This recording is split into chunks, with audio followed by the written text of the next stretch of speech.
Soal motif biar nanti dikonstruksi hukumnya, karena itu sensitif, mungkin hanya boleh didengar oleh orang-orang dewasa.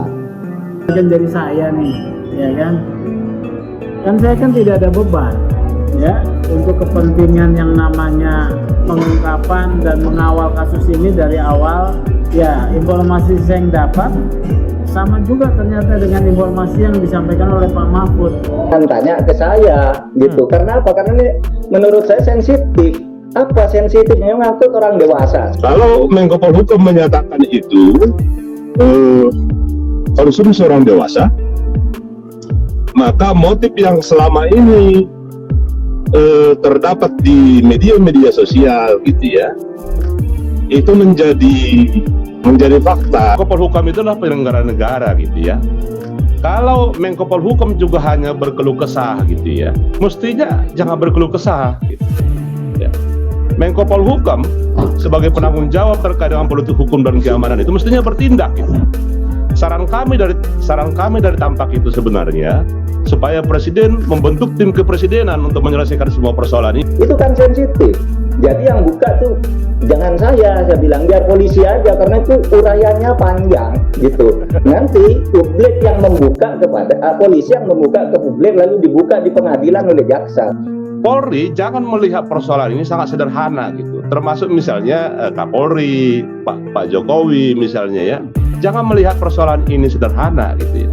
Sehari itu yang ditangani lebih dari 100 ribu pengamanan di seluruh Indonesia. Lalu ada satu kasus gini masa nggak bisa dibuka? Saya kira polisi harus menjelaskan itu.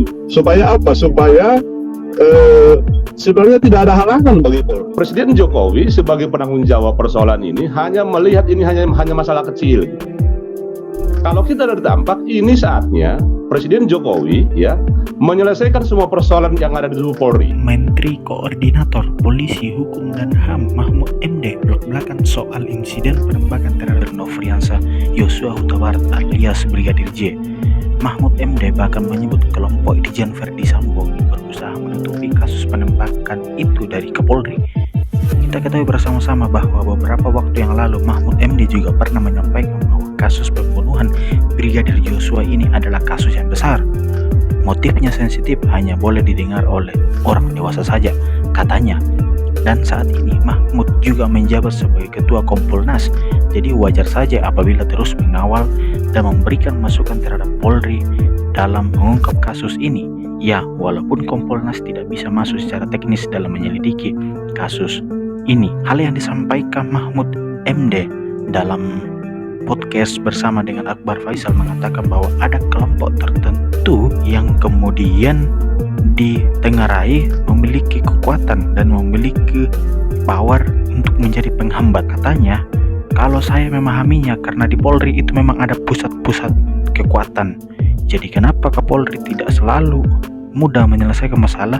Karena dia sebenarnya meskipun secara formal dia menguasai, tapi di situ ada kelompok-kelompok yang bisa menghalangi, termasuk yang kasus Verdi Sambo ini kan, kata Mahfud dalam podcast bersama dengan Akbar Faisal disiarkan melalui YouTube-nya. Menurut Mahfud, disembunyikannya informasi yang juga berlaku di kasus pembunuhan Joshua. Menurut dia, ada informasi yang disembunyikan sehingga membuat pengungkapan menjadi lama.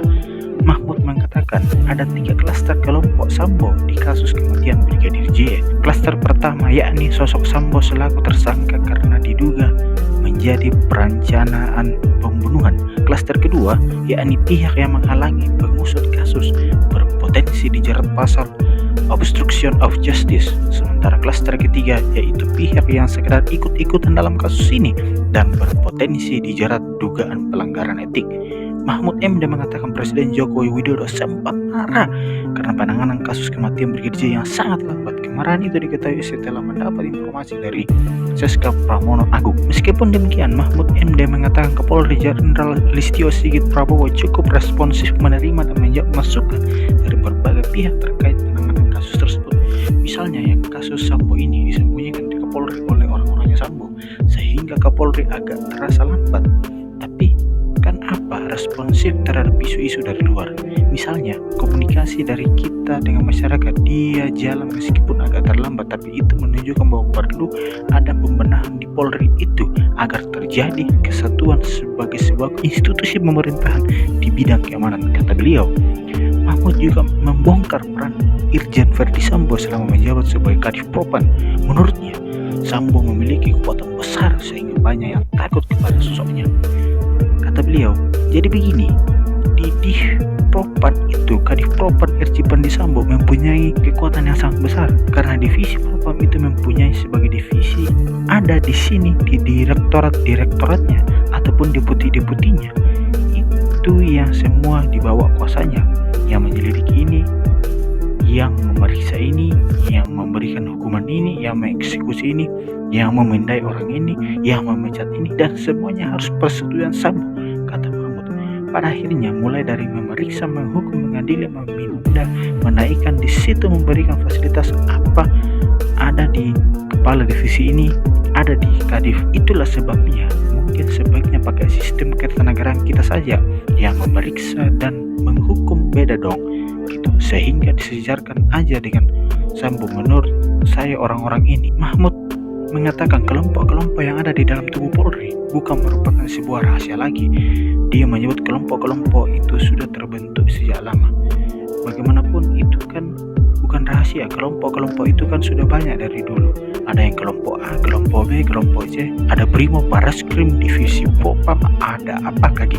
Itu yang itu tidak sepenuhnya itu satu ini. Kita ketahui bersama-sama bahwa beberapa waktu yang lalu Mahmud MD juga pernah menyampaikan bahwa kasus pembunuhan Brigadir Yosua ini adalah kasus yang besar, motifnya sensitif, hanya boleh didengar oleh orang dewasa saja. Dan saat ini Mahmud juga menjabat sebagai Ketua Kompolnas, jadi wajar saja apabila terus mengawal dan memberikan masukan terhadap Polri dalam mengungkap kasus ini. Ya, walaupun Kompolnas tidak bisa masuk secara teknis dalam menyelidiki kasus ini.